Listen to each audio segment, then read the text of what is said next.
Oke, halo semuanya. Ya, senang bisa ketemu lagi ya. Sudah lama saya tidak membuat episode lagi ya. Kali ini saya sempatkan. Ya, masih di bulan-bulan baru, tahun baru 2026, tapi ya seolah-olah semua perkembangan teknologi ini berjalan terus ya, tidak mengenal tahun berapa. Oke, saya mau ngomong di episode kali ini ya masih tetap di salah satu komponen sepeda yang paling penting, yaitu bearing ya. Apalagi kalau misalnya di tahun-tahun baru ini Anda ingin ya paling tidak mengganti bearing baru atau dan sebagainya ya. Jadi maintenance rutin ya, parts-parts yang sudah aus dan sebagainya itu kan harus di-maintain ya. Nah, itu semua tergantung dari bearing apa yang Anda pakai saat ini atau yang sebelumnya itu. Dan apa yang Anda rasakan saat ini terhadap bearing Anda, apakah sudah ada tanda-tanda ya, tanda-tanda bahwa ya kok sedikit tidak enak gitu ya, ada yang mengganjel kayak apa, kayak keluar suara-suara kayak seolah-olah ada kayak resisten gitu. Resisten tuh kayak daya apa ya, yang membuatnya itu tidak smooth lagi gitu loh ya. Nah, saya berusaha untuk ini ya, mengintip website dari produsen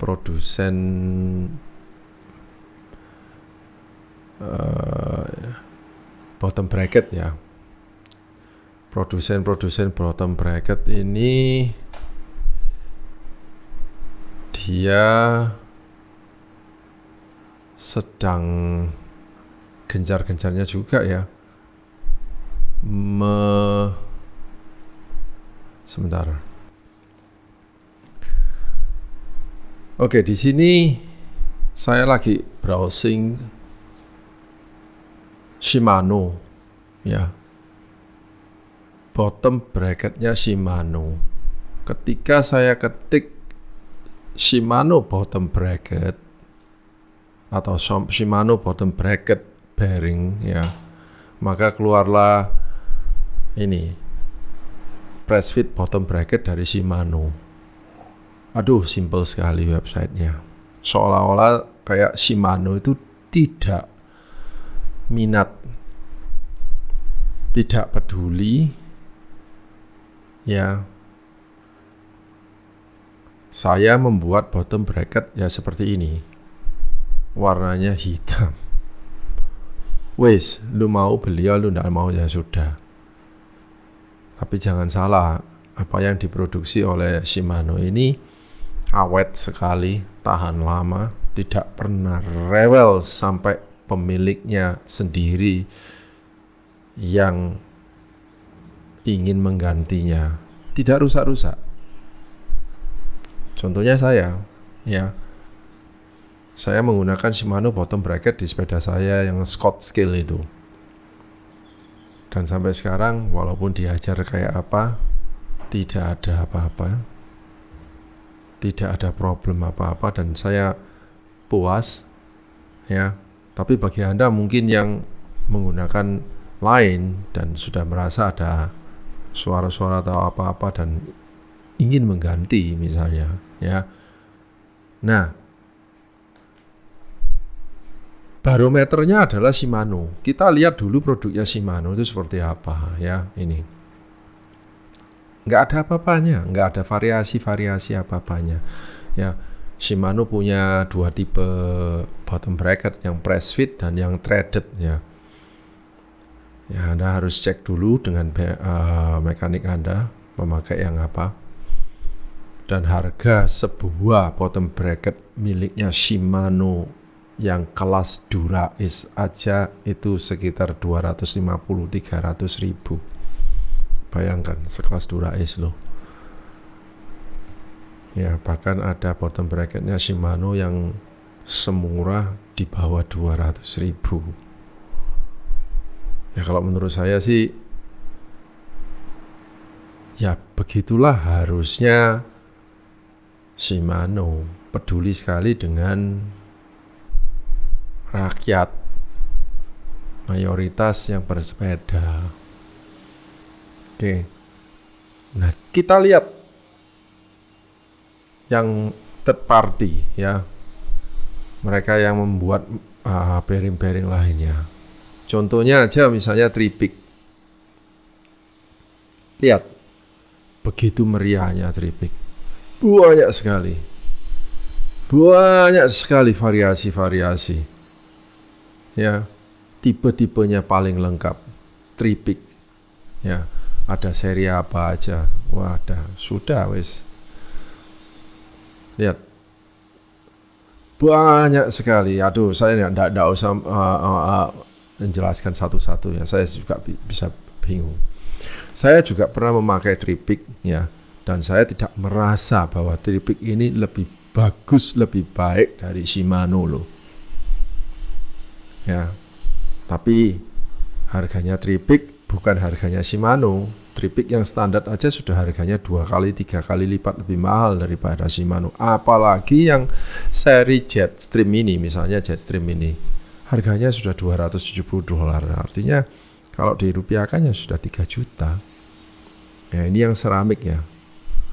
Saya enggak tahu, saya juga enggak perlulah apa ini high performance and series ceramic bearing dan lain-lain. Tuh, saya sebetulnya enggak seramik-seramikan sebetulnya. Kita lihat lagi misalnya ke Token, merek Token ya. Token ini kan juga salah satu yang populer ya di pasaran lokal ya. Banyak sekali. Sampai Shimano itu goodbye, ditinggal oleh merek-merek ini. Token memproduksi banyak sekali. Ya, Anda kalau mau lihat harganya Token itu berapa ya, sekitar 700 ribuan sampai dengan 1 jutaan ya yang token Ninja ceramic bearing itu. Ya. Oke. Nah, kita lanjut ke bearing yang lebih mahal lagi. Ya, ini token yang standar. Jadi $49 ini yang standar ya. Ini yang bukan ceramic bearing, bukan Ninja biasa. Ya, $49 kan dikursnya kan 750. Ya benar, harganya di pasaran ini sekitar 700-an.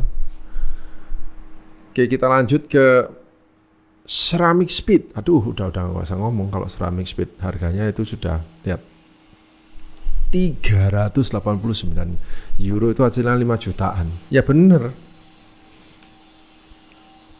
Ceramic Speed. Dan jangan kaget, Ceramic Speed itu salah satu dari yang Indonesia, pasaran Indonesia itu terbesar ya untuk Ceramic Speed. Ironis kan ya, Indonesia loh salah satu konsumen Ceramic Speed yang terbesar. Ceramic Speed 5 juta, 7 juta, coated, non coated ya, OSP dibeli semua, dibeli ya. Oke. Apakah Ceramic Speed itu bisa tahan, bisa ini? Wah ya, buktinya juga Ceramic Speed ya juga nggak tahan. Yang coated ya juga bisa karatan. Saya pernah melihat kasus-kasus yang benar teman saya sendiri, karena dia keringatnya begitu luar biasa ya, menghantam rumahnya Ceramic Speed-nya itu sehingga karatan. Rumahnya karatan, bearingnya enggak. Nah, yang digaransi itu bearingnya, bukan rumahnya. Jadi kalau karakternya sudah. Nah kalau cuma Anda punya Gotrine tok ya gak ada rumahnya ya gimana? Ya kan? Kan aneh kan? Ya sudah, terpaksa mau nggak mau beli baru 5 juta lagi ya. Tapi rasanya dia sudah kapok, nggak pakai ceramic speed lagi, ganti yang lain yang jauh lebih terjangkau. Oke. Nah, dan ini Chris King. Siapa yang nggak kenal Chris King ya? Ya sehingga Chris King juga membuatnya sangat fashionable ya, bisa sesuai warna dan sebagainya ya. Harganya ya $200, misalnya 3 juta, 3 juta setengahan ya. Ini yang level-level atas, sangat-sangat level atas ya. Saya tidak perlu mengomentari kualitas Chris King ya, karena Chris King sendiri itu adalah orang yang sangat passionate terhadap cycling, dan dia membuat barangnya itu sangat dirahasiakan sekali, dan dia menjamin lifetime, benar-benar warranty ya, itu bedanya. Jadi Anda kalau beli Chris King itu Anda itu seolah-olah membeli passion ya.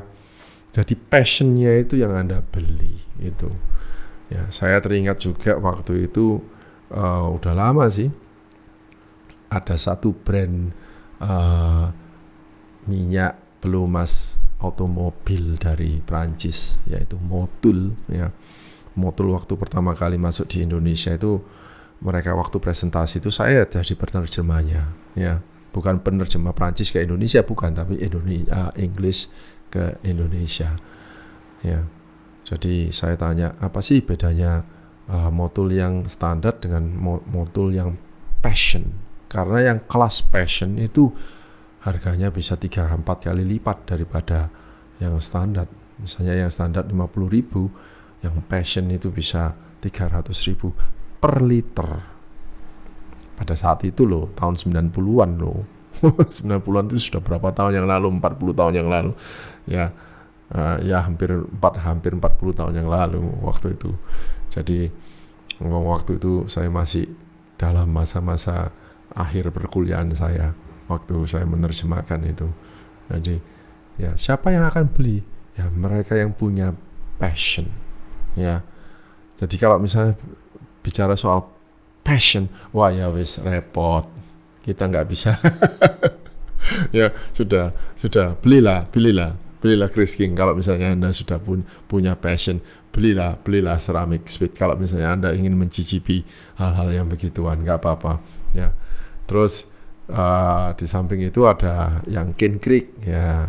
Cane Creek ini saya juga pernah beli karena saya memakai Cane Creek di sepeda steel bike saya, headsetnya, dan headsetnya sampai sekarang loh.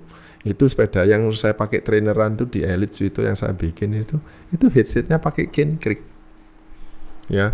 Cane Creek headsetnya juga V-brake-nya itu, cantilever brake-nya itu juga dari Cane Creek ya.